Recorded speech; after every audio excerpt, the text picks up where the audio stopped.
I'd like to make a couple of comments and then I'll briefly introduce our two guests. First of all, I'm Dr. Greg Ferro, and thank you very much for joining us this evening. Maybe you're possibly giving up Jeopardy to join us this evening, but the current champ will win again. I have advance notice on that. I don't mean to spoil it for you. I should have said spoiler alert or something like that. We have two great people to be with us tonight. Acting Secretary of State Degraffenreid, and then also Philadelphia City Commissioner Schmidt. We decided to dispense with maybe opening comments by either one of them so we could get to questions, et cetera. Let me say a few other things as far as basic guidelines, I guess you could say, and that is we're going to open it up for questions at around 7:30.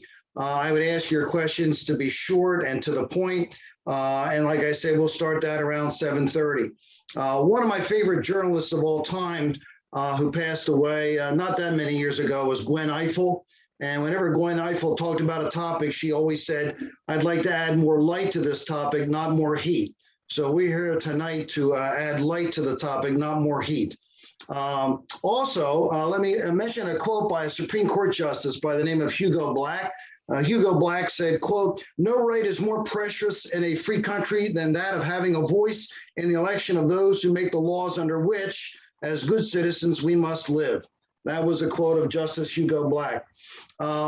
This is an hour where I don't want to spend time on the past or the present. I want all of us, the two guests, Al Schmidt and Secretary Degraffenreid, I want all of us, including myself, to be small William Shatners. As you know, William Shatner, at the age of 90, is not living in the past with that TV show that has been off the air for decades, et cetera. William Shatner, as you may know, is going into space. He will be the oldest person to ever go in space for any country. He's 90 years of age. That's what I want to do tonight. I want us all to be William Shatners and looking to the future. How can we make the election process in Pennsylvania work better for future generations in the next few years, not worry about the past or current events, et cetera, et cetera. So be ready, buckle your seatbelt. Here we go. Not the Star Trek of years ago, but William Shatner going up in space very, very soon. Having said that, let me start off with a question here for Secretary Degraffenreid. And that's this. You have been Director of Election Operations in North Carolina. What are some of the things that you observed in North Carolina or took action on that you think we in Pennsylvania might benefit from? Wow, Dr. Ferro, straight out the box. Wonderful question. So I do have the honor of serving as acting secretary, but I came to Pennsylvania February of 2020 as the special advisor on elections modernization. So I'm here because there are a lot of things, wonderful things that we can do in the Commonwealth. And I had the pleasure of, supporting our counties as they enacted Acts 77 and 15, or yeah, 12. Help me, Commissioner Schmidt. It's all running together last year. And so when we implemented, no excuse mail voting, it's something that North Carolina and many other states have been doing for literally decades, right? And so that's just one of the things. So I look forward to what the future will hopefully look like here in the Commonwealth. And so just to give you a couple of examples, it would be absolutely wonderful if all counties were using electronic poll books. It would be absolutely wonderful, and we're going to be doing this using GIS technology and make sure that our elections are geo-enabled. There are some things on our books here in the Commonwealth that have been around since 1937.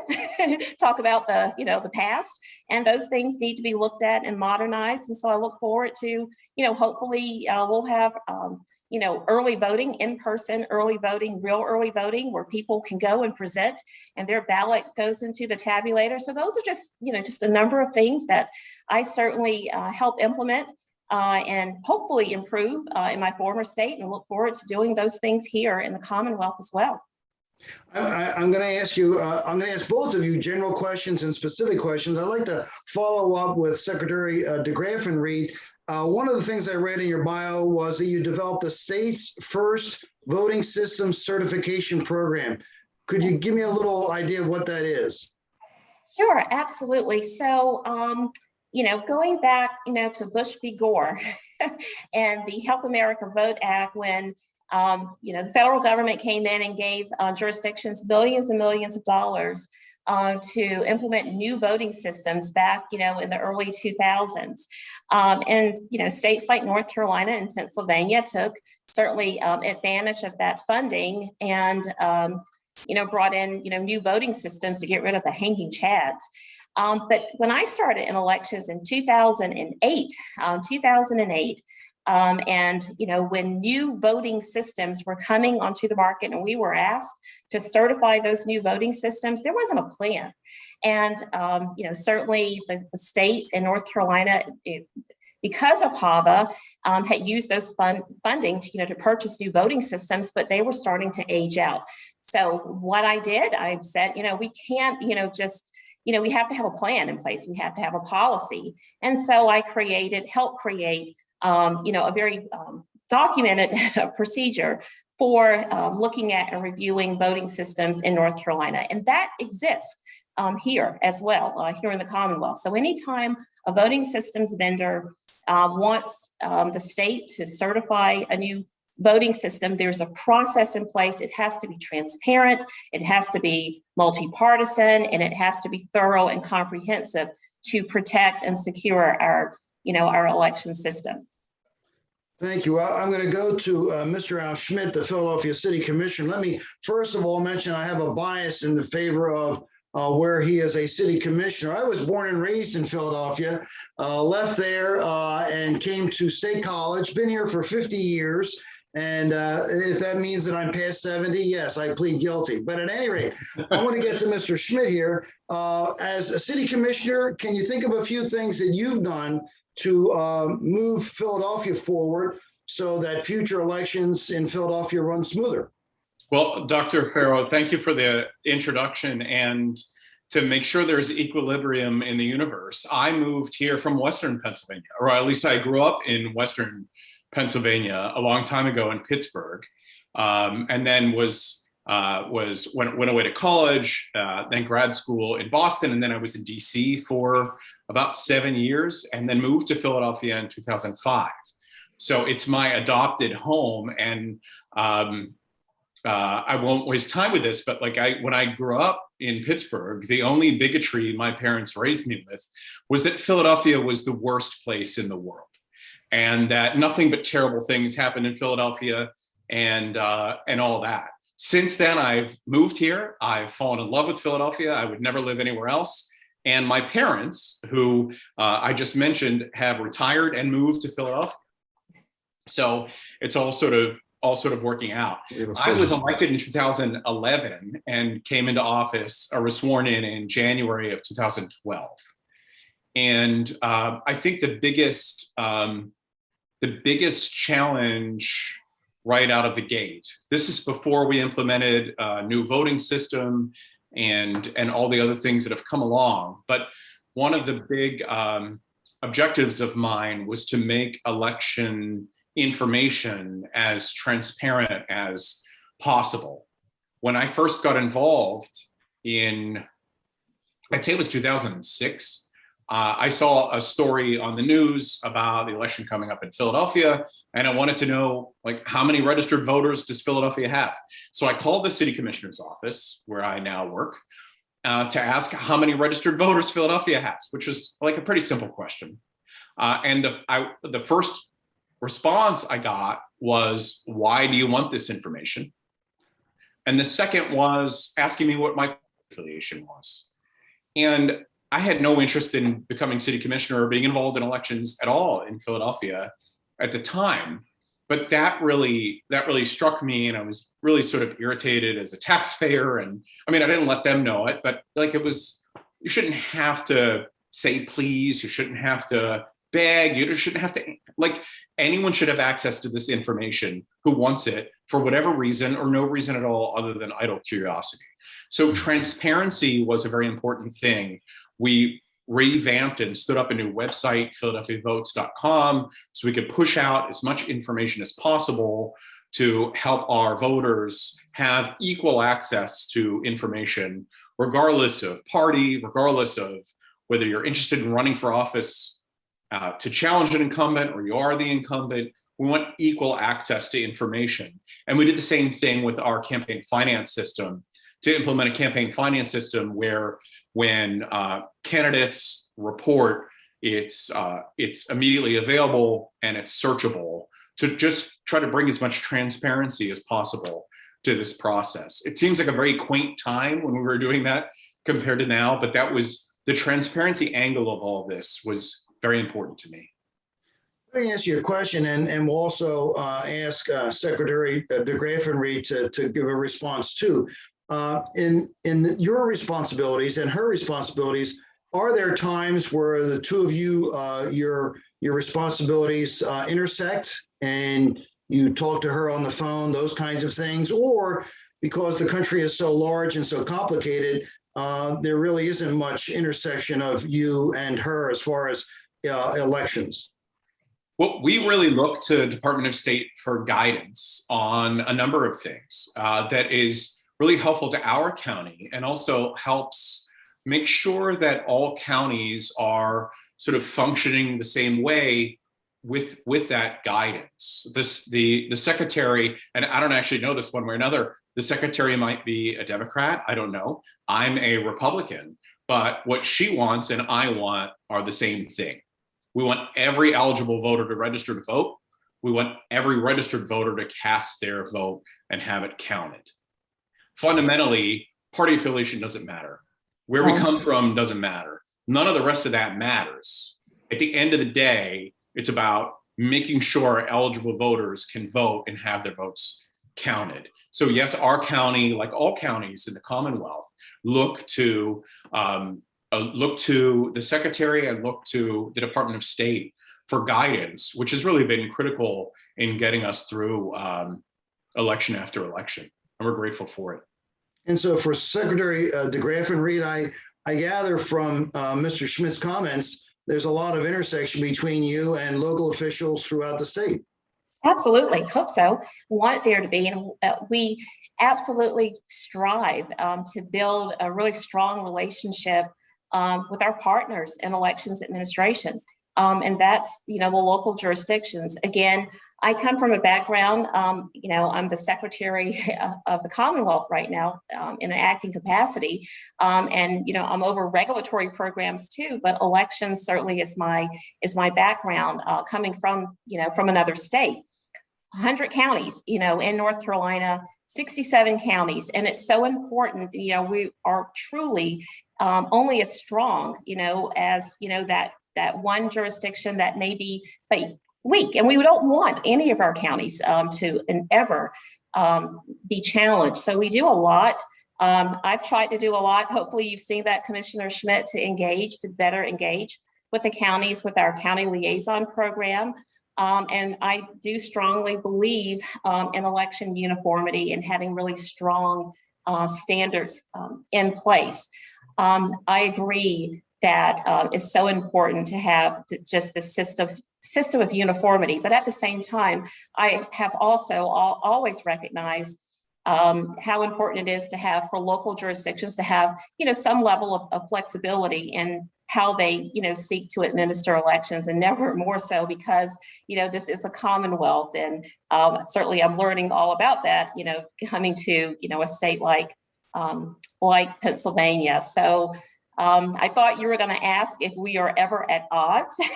So I started, giggling just a little bit. And, sometimes we may disagree, but I agree with the commissioner that we ultimately, we're really always on the same page. And as to partisanship, I actually consider myself to be apolitical.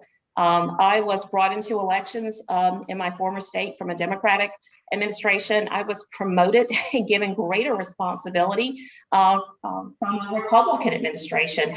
And in both, I never saw my job as partisan. It was always about the really strong responsibilities of expanding voting and voter registration rights, making sure that that I was helping the counties implement a system of fairness and certainly of integrity across the board. And I take that responsibility so seriously, and just have a really strong commitment to that framework in democracy in this country. You know, I'm sorry, go ahead, Mr. Schmidt. I'm sorry, Dr. Ferro. I just wanted to add, you know, we talk about sort of disagreements, and one of the biggest ones I had with the Department of State, they were right about and I was wrong about, and that was forcing or compelling the counties to implement a new voting system in every county prior to the last presidential election, so that at the end of the day, you're left with a paper ballot, whether it's a touchscreen that prints it, that the voter can read, that's ink on paper, printed names of candidates, or hand-marked paper ballots or whatever. I could not have imagined going through the general election of 2020 without all counties having those paper ballots at the end of the day that we, as you know, audit not once but twice in our county and elsewhere. So, you know, I just wanted to throw out one area of disagreement, but unfortunately the Commonwealth and the Department of State was right and I was wrong, and I'm glad they were right.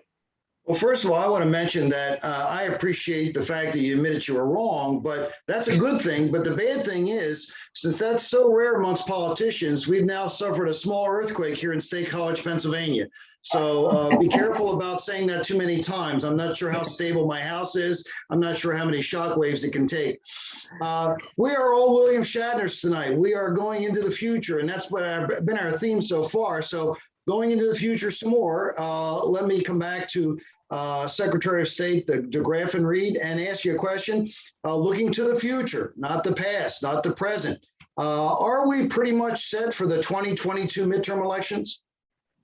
Yes, absolutely.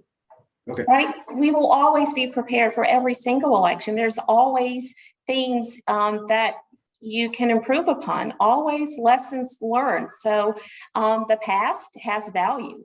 And, you know, after every election, and I'm sure Commissioner Schmidt, you do this as well, we have an after action review and we look at the things and how we can improve. And so we're putting things in place now, again, continued engagement with our counties, even from this past primary election. You know, there were some lessons learned there, and we're like, okay, we're going to do more. We're going to remind counties. We're going to continue to stress.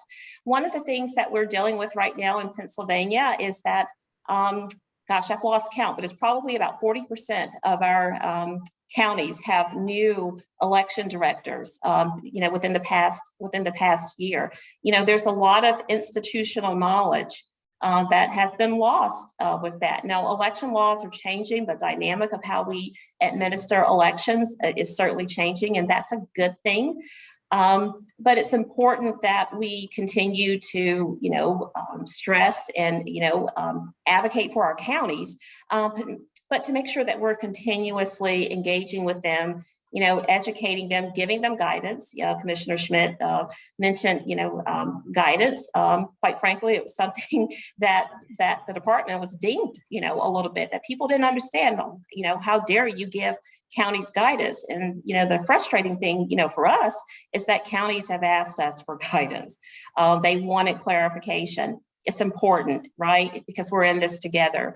There are so many nuances, you know, with respect to elections administration, even absent all of the new things that are happening, you know, in elections administration right now. It's just, you know, some of the things that counties do. You don't do it every single day. And so you need these reminders and best practices. We learn from each other.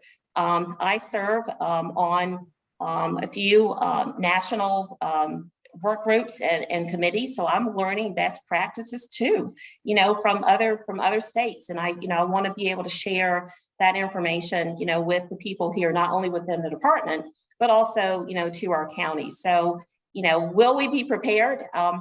Absolutely. Will we learn from the past? Absolutely. And that's going to be our approach going forward, and not just for the counties. voters as well.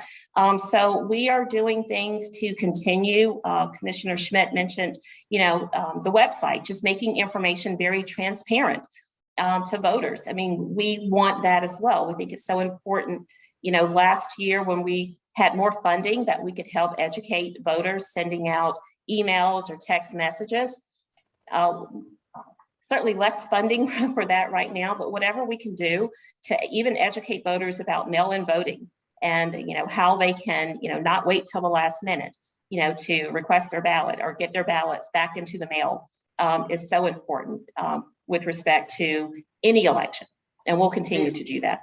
Let me ask Mr. Schmidt the same question. Obviously, you have the broader picture here, the entire state of Pennsylvania. Mr. Schmidt's purview is somewhat more narrow. Mr. Schmidt, is Philadelphia ready for the 2022 elections? Yes. I'm not sure Now, you heard my question. there are Mr. changes Schmidt? that Yes. there are changes that would benefit our county and other counties across the Commonwealth, I think, that would make that process occur in a more efficient and effective way, like allowing the counties to begin the processing of mail-in ballot envelopes, not even counting a single ballot before election morning. But there are different changes the legislature could make, I feel, that would benefit all of our counties. A big county like ours, or a rural county with a smaller population or whatever, there's a number of improvements. So picking up, what the secretary was saying, like we're ready. It's going to be done smoothly, efficiently, and effectively, but that doesn't mean it can't be improved. And we're hopeful at some point the legislature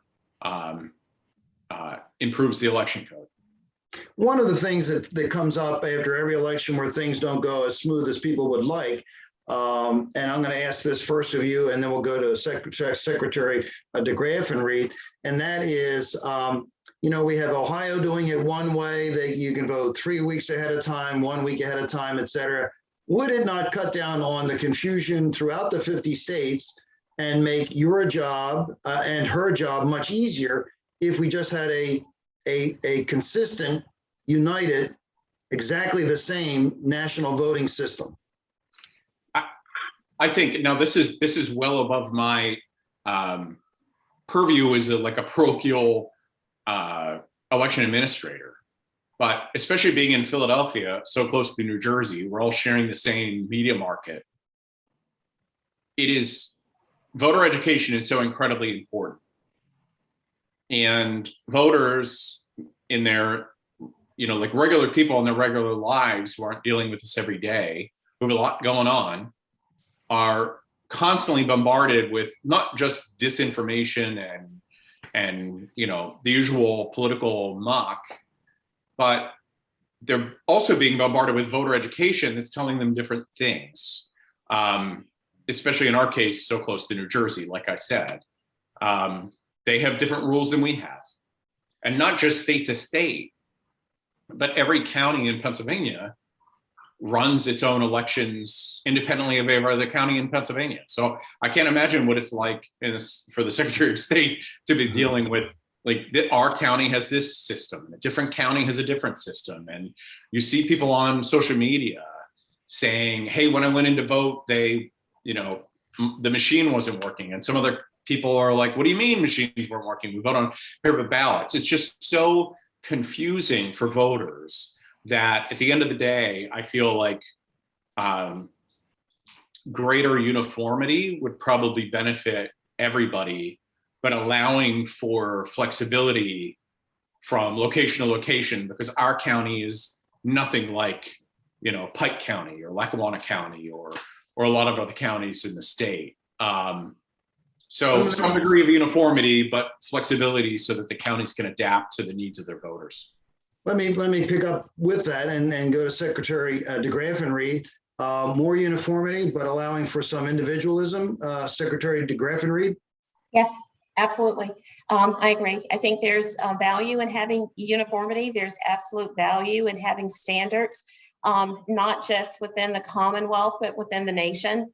Again, there are states that have, many states that have early voting, and anyone moving into the Commonwealth would, see that, well, wait a minute, I was able to, because I'm a working person. I have these weird hours, real people voting opportunities, for in-person voting.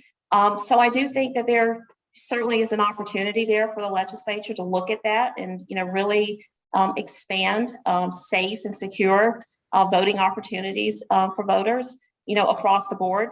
But then I also believe, like Commissioner Schmidt said, that, Philadelphia County is different from, I don't know, Lycoming County, or I'm starting to learn all of the Pennsylvania counties, I promise. So, I mean, there should be, some appreciation for resources. Certainly, we would never want the lack of resources to restrict voting opportunities, in counties as well. So there's a need for flexibility, certainly, but I absolutely believe that there's also a big opportunity here to have more standards and more uniform in the expansion of voting rights, here in the Commonwealth. Well, staying with you, Secretary, let me ask you this question. Democracy is a participatory sport, and it's not the kind of government where you sit on the sidelines and watch everybody else play the game. So, having said that, what are some things that come to your mind that average Americans like myself could do to maybe improve the system or move the system forward?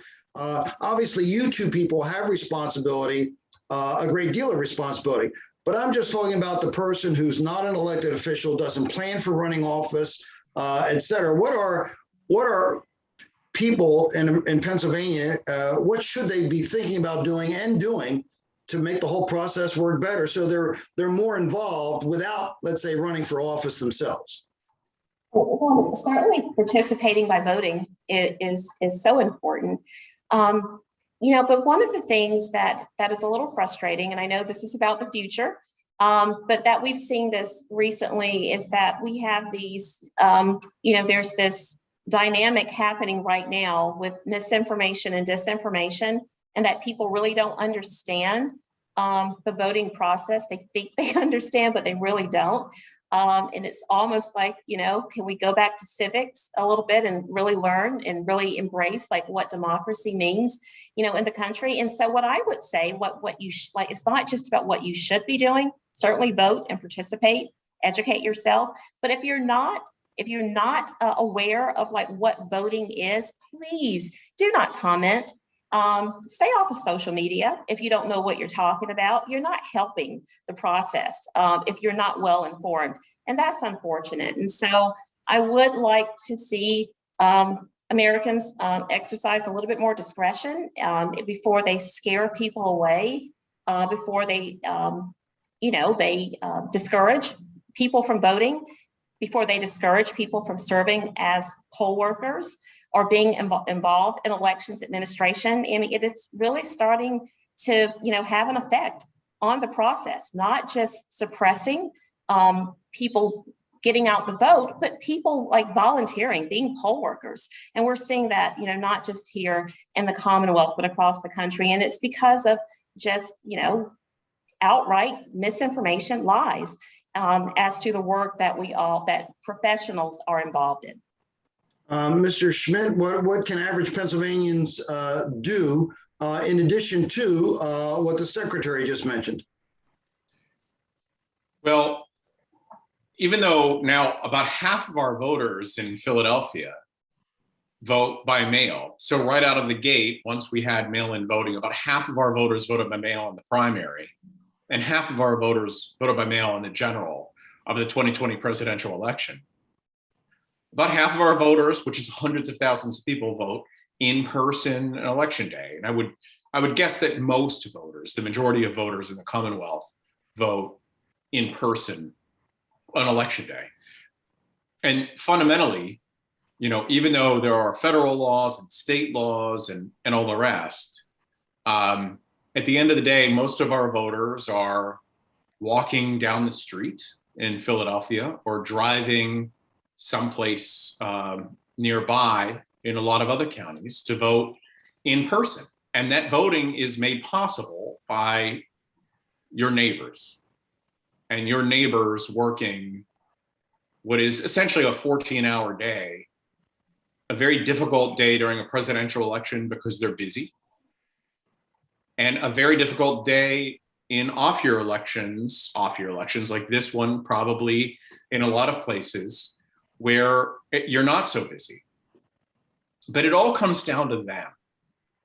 We can do what we can do in terms of processing mail-in ballots and making sure the turnaround for applications is timely and all the rest. But elections in America are essentially a neighborhood event that's carried out by your neighbors, ordinary people who receive some training to do this, but are essentially doing it on a volunteer basis. No one's getting rich running elections at your local church or a firehouse or anything like that. They're dedicated people who believe in democracy.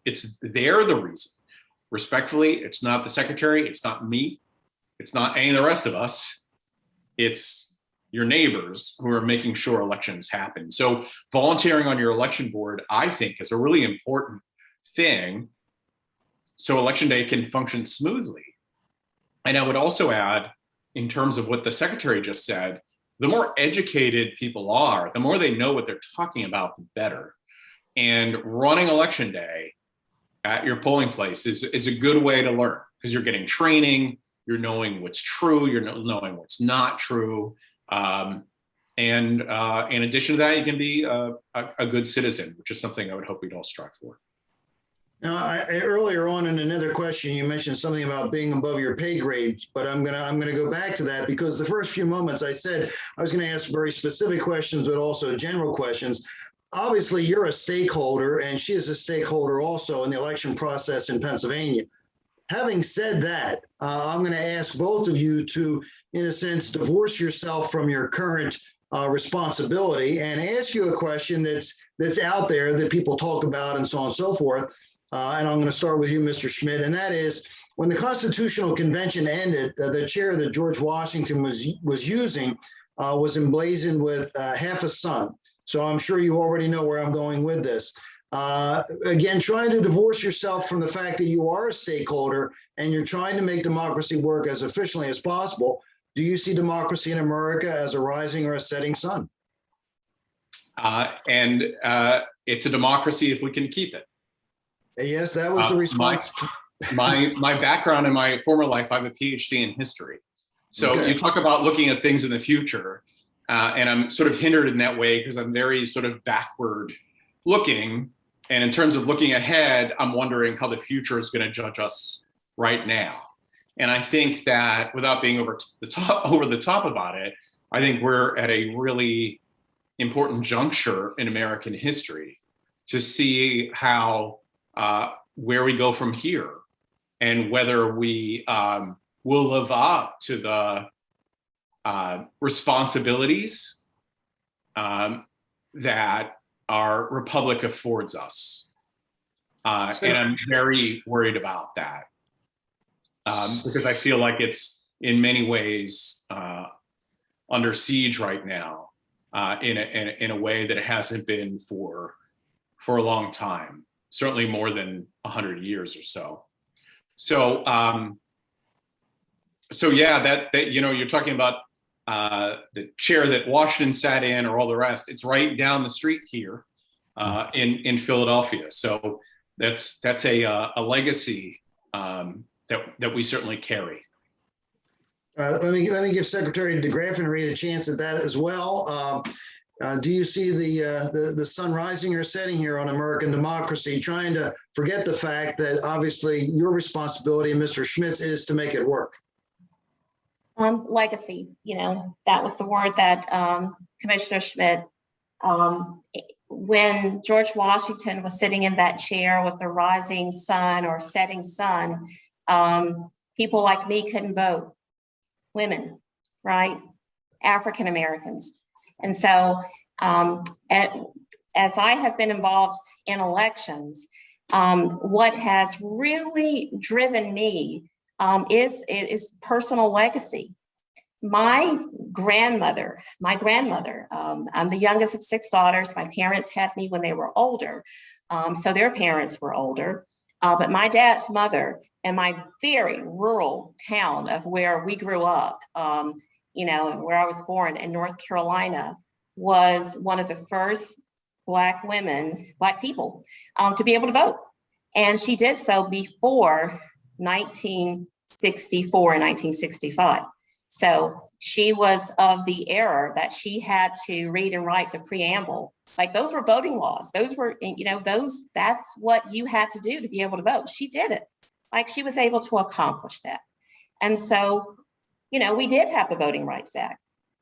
We did have MVRA and HAVA and all of the things that have happened in this country. So yeah, we're at this weird crossroad in time, but things have been so much worse. Could they get bad again? Absolutely. But it's going to take conviction and vigilance from all of us to ensure that that never happens again. And so but now that I'm in this position, again, I do everything that I possibly can to uphold certainly what the law is, but to do so fairly, transparently, and I take that responsibility seriously. And it's because of the legacy that I come from. So I will always be optimistic because I know where I come from. I have that legacy and I have the respect, and just, I'm very proud, of that background. Certainly, I never got to meet my grandmother. I wish I had. I normally have a picture of her that I hold up and to show, who she was. She wrote her own little autobiography, which is a little weird, I think, considering the time frame in which she was alive. So I will be optimistic. I think we'll be okay, but we're going to have to work at it. Thank you very much. I think we're doing a nice job of focusing on the future here. And I think, I don't know this for a fact, but I'm going to now go to one of the other people helping me moderate this. And Vicki, are there some questions in the wing that we might want to run past these two people? Yes, thank you very much, Greg and Secretary and Commissioner. We have a few questions doing on a first come first serve basis, everyone. So from Margie is a question: do you see mail-in voting growing in a major way in Pennsylvania? Okay. Let's go to Mr. Schmidt, since he has not been on the hot seat for the last few seconds. So Mr. Schmidt, is mail-in voting the wave of the future in the state of Pennsylvania? Well, in a lot of states that have implemented mail-in voting or allowed that to be an option for casting your vote, the increase has been gradual over time. The adoption has been gradual, ever increasing, but gradual. And in our case, when mail-in voting was passed or became law at the end of 2019 by a Republican House and a Republican Senate and a Democratic governor, our adoption went, probably because of the COVID environment, right, like I said, to 50%. So hundreds of thousands of voters suddenly voting by mail. So the adoption was fast and significant, which organizationally and operationally put a lot of, was challenging for us.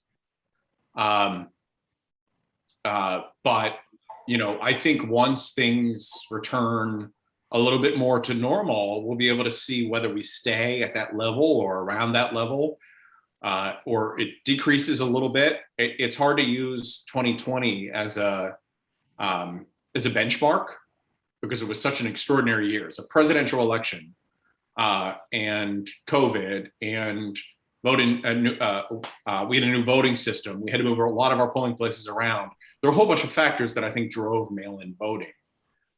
So we'll see if it continues to be as popular as it has been in Philadelphia in the years ahead. Secretary Degraffenreid, mail-in voting for the future, is that the way to go? There are 2 or 3 states, if I'm not mistaken, I think they're out west, where they vote almost entirely by mail voting. Yeah, Washington, is one, I mean, Colorado and California has just adopted it. So we'll see how in California, right? So we saw, we're still in the pandemic, and but we saw the increase in people still participating in mail-in voting beyond 2020, in this year's primary. I believe as of yesterday, I haven't checked the numbers as of today, but over 875,000 Pennsylvanians had requested to vote by mail for this upcoming general election. And those, when you compare that number to the number that participated in 2018, 2019, certainly not 2020, it's a significant increase. So voters are, they're still embracing mail-in voting. So if it's an option, if it remains an option, I think we'll still see people continue to certainly use mail-in voting. Some people will still want to go in person and vote on election day. And if we have an opportunity to have, early voting in Pennsylvania, I think you'll really see an increase in that level. Again, real people, real lives, expanding different types of voting. I think you'll see citizens in this state take advantage of that. I'm going to go back to my co-moderator here, Vicki. Another question that we have. Yes, I think I'll combine, there's 2 similar questions, and from Rob and Gary. Let's see if I have this correct. So will the election process changes that was instituted after Act 77 and used in the 2020 election, will they be used again in 2022? And will these changes be approved by the General Assembly prior to use in 2022? I understand Okay, that. for those of us who are ignorant as far as Act 77, whatever that is, maybe the secretary can shed some light on that. Well, it was a comprehensive elections omnibus bill, but one of the main things that it did certainly was allow for no excuse mail voting. So absentee voting has been a part of Pennsylvania law for decades, but needing an excuse, an example, you're going to be absent from your precinct on election day. So, you request a mail ballot. That's traditional absentee voting. But Pennsylvania, again, it was bipartisan, and 2019 adopted no excuse, along with other changes like, a verifiable paper ballot, which was also helpful, and, the elimination of straight party, voting. So just a number of election law changes, but definitely the big one was the ability for voters to request a mail ballot without needing an excuse. And having those ballots be tabulated centrally at the county election office instead of at the precinct, right, on election day, which was also operationally, a massive change. And so counties have had to, do things differently now. So they will never go back to the way things used to be.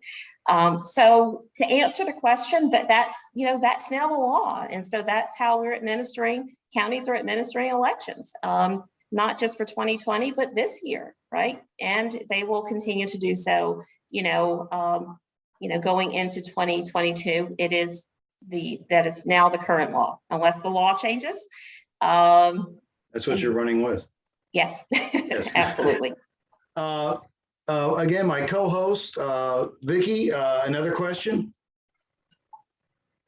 Yes, right now I just have a new question from Deborah. What are your thoughts on having Election Day be a national holiday? Okay, let's go to Mr. Schmidt on this one.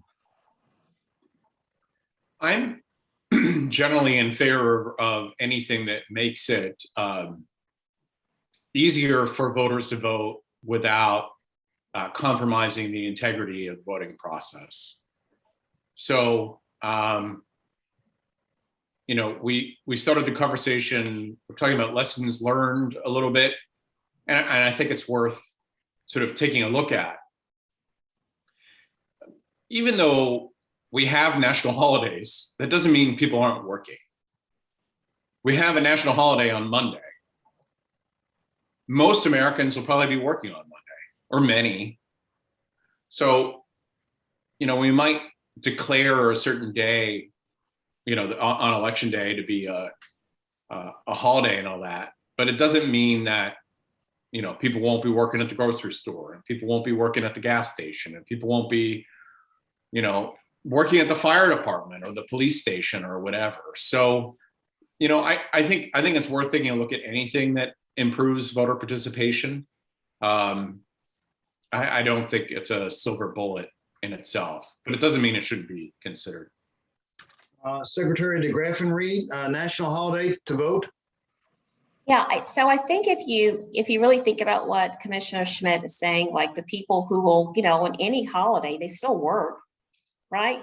Doctors still work, police officers, firefighters, they still work, you know, on Christmas and Thanksgiving. Those individuals have a right to vote, right? If they're American citizens and they need voting opportunities. So I think my focus would be more on the things that we've been talking about, mail-in voting, ensuring that we continue to have mail-in voting and expanding those opportunities. Having early voting, you know, making voting available, in-person voting available on weekends and extended hours. Those are the things that, you know, real people, I think would like to have. So, you know, I don't know about making like what the real intent or purpose would be for making Election Day a national holiday. I think it would be important. It's not, the focus should not just be on one day, but, you know, some period of time, allowing people every opportunity to be able to participate in the process. Vicky, my co-moderator here, do we have any other questions on deck? Yes, I think we just had some come in. I'm not sure I have it correct, but I will read it. What are you doing to have early in person? I assume they mean voting 60 days before the general election date. That's from Anonymous. Okay. So probably couldn't do early voting 60 days before the general election because chances are ballots, you know, won't be ready by then.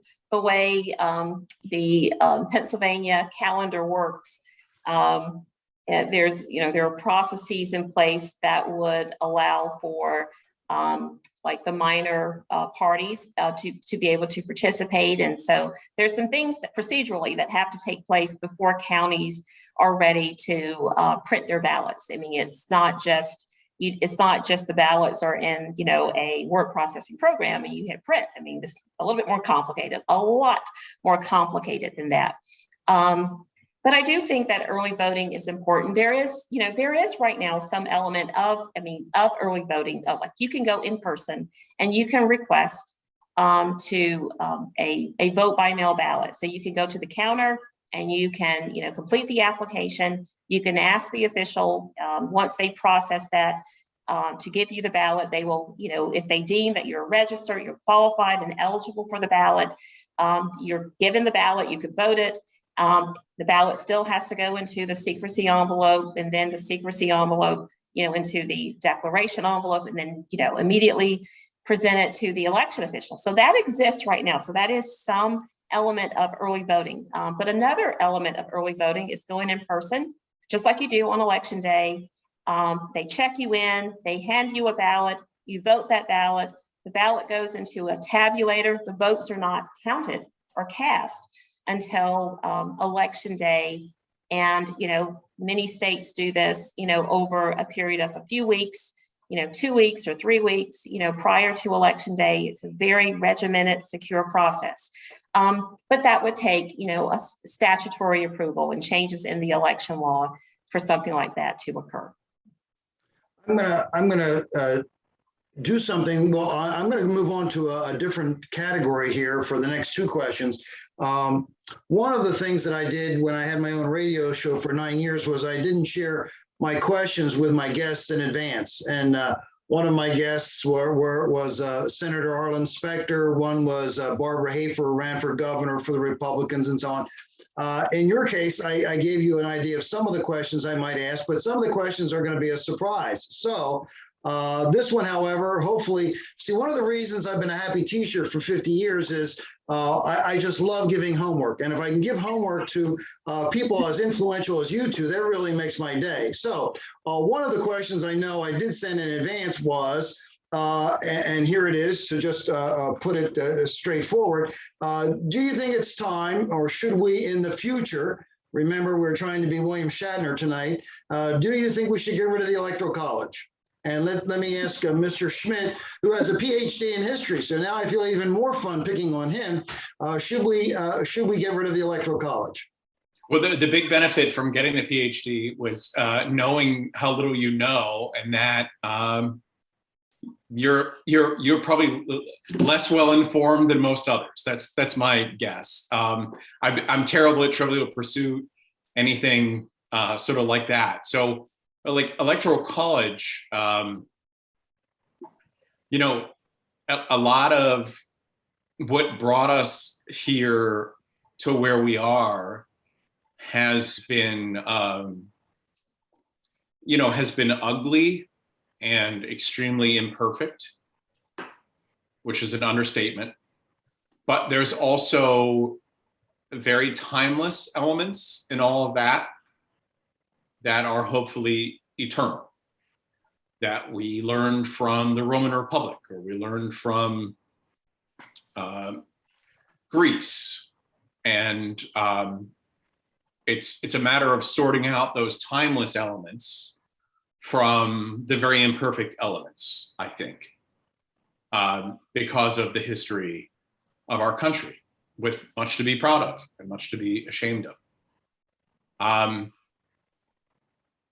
The Electoral College, because it came about the way that it did, helped get us to where we are. It's a product of a compromise. And I think the most important thing is understanding that, this is a sort of agreement or arrangement that was reached to help get us here. It's just a matter of sorting out whether those sort of things are, worth keeping, or if there are different ways of doing things that would be better. It's a very high-minded question. I'm not trying to kind of dodge it. I believe in representative democracy. Prefer that compared to democracy or other forms of government, absolute democracy. So, I think there are real benefits to having representative democracy the way that we did, with the way that we do, and the compromises that were made to help get us here. I'm not trying to dodge your question. It's just, a very, like you said, high-minded thing beyond my scope. One of the reasons I asked it, and then I am going to ask Secretary Degraffenreid to give a response to the same question about the Electoral College, was I was teaching a class this morning on the Penn State campus for an organization called OLLI, and I teach for them in Colorado by Zoom, and also California, and so on and so forth.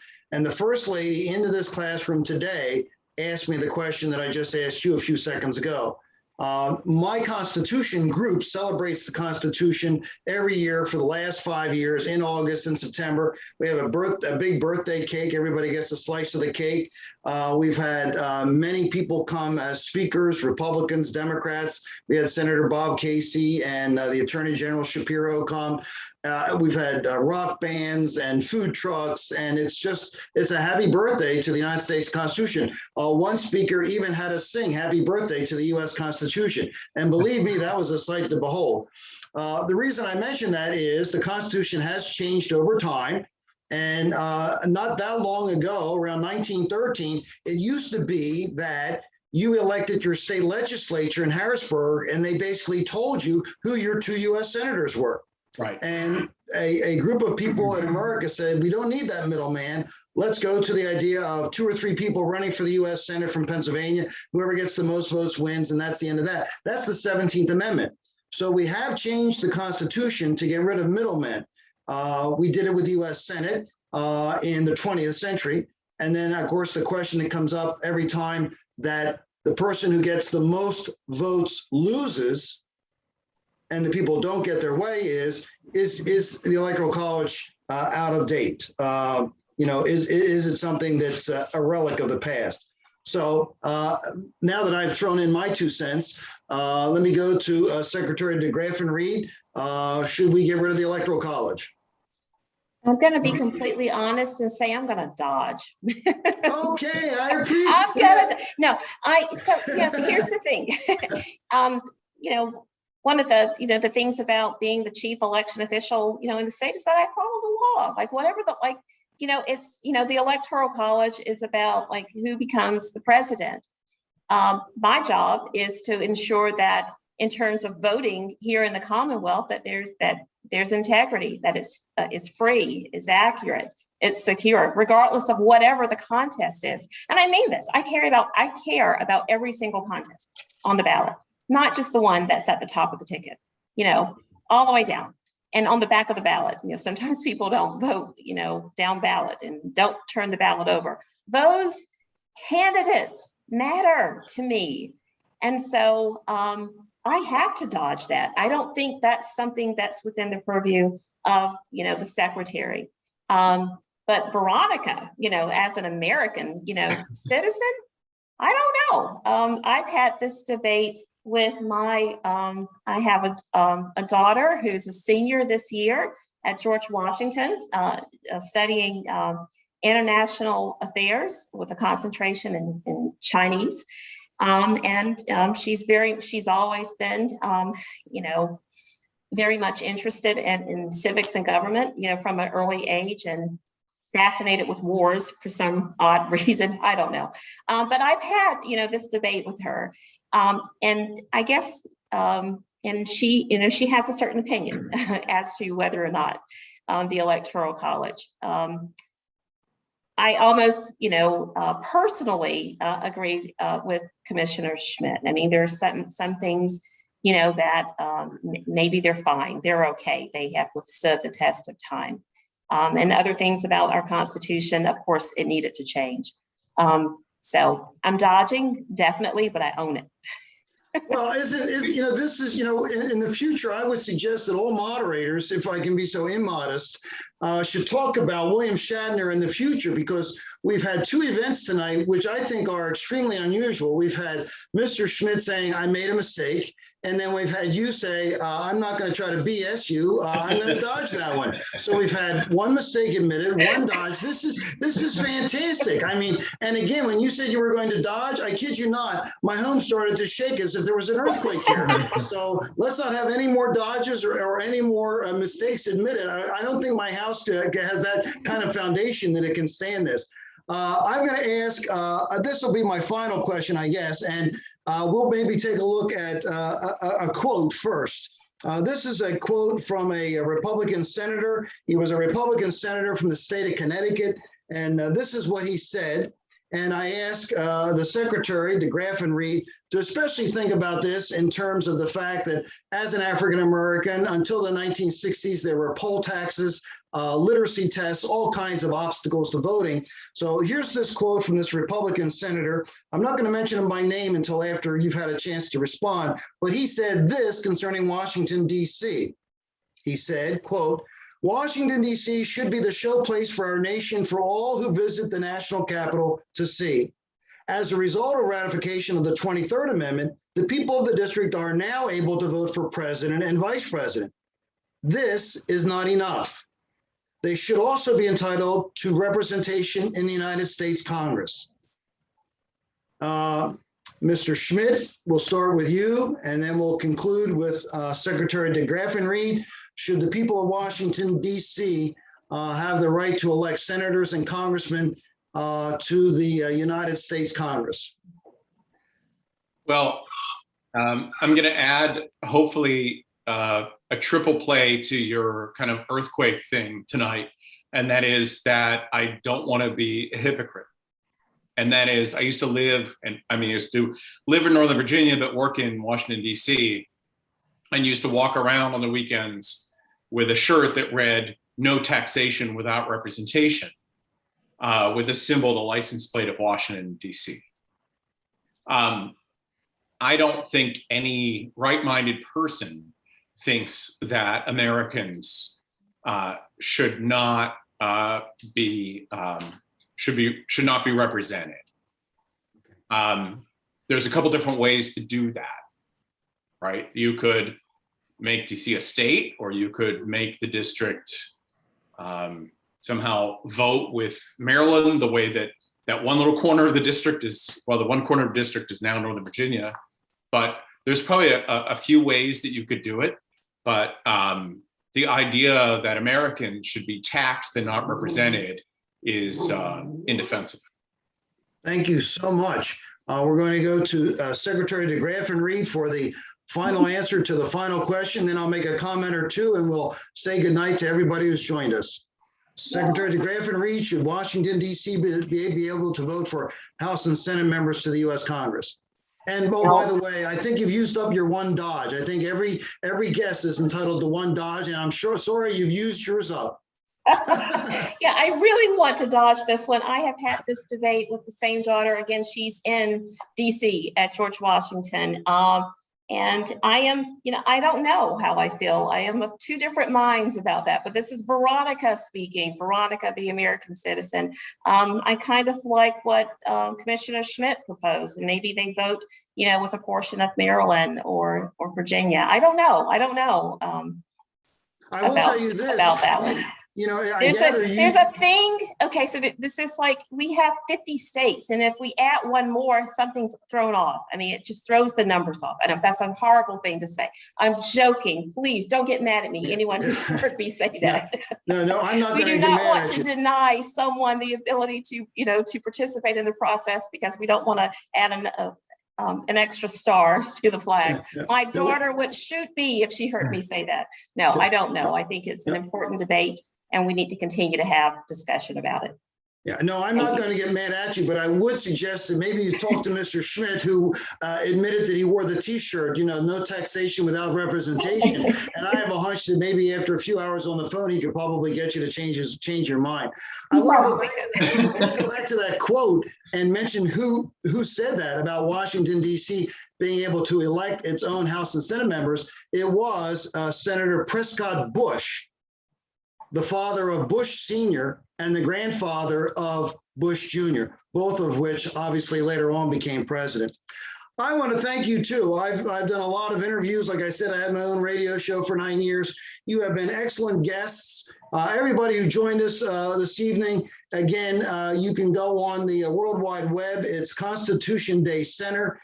We have a birthday party for the Constitution every September. We've been doing this for 5 years. And again, what we're hoping to do, and we've been doing for 5 years, is to promote civics education, civility, and democracy.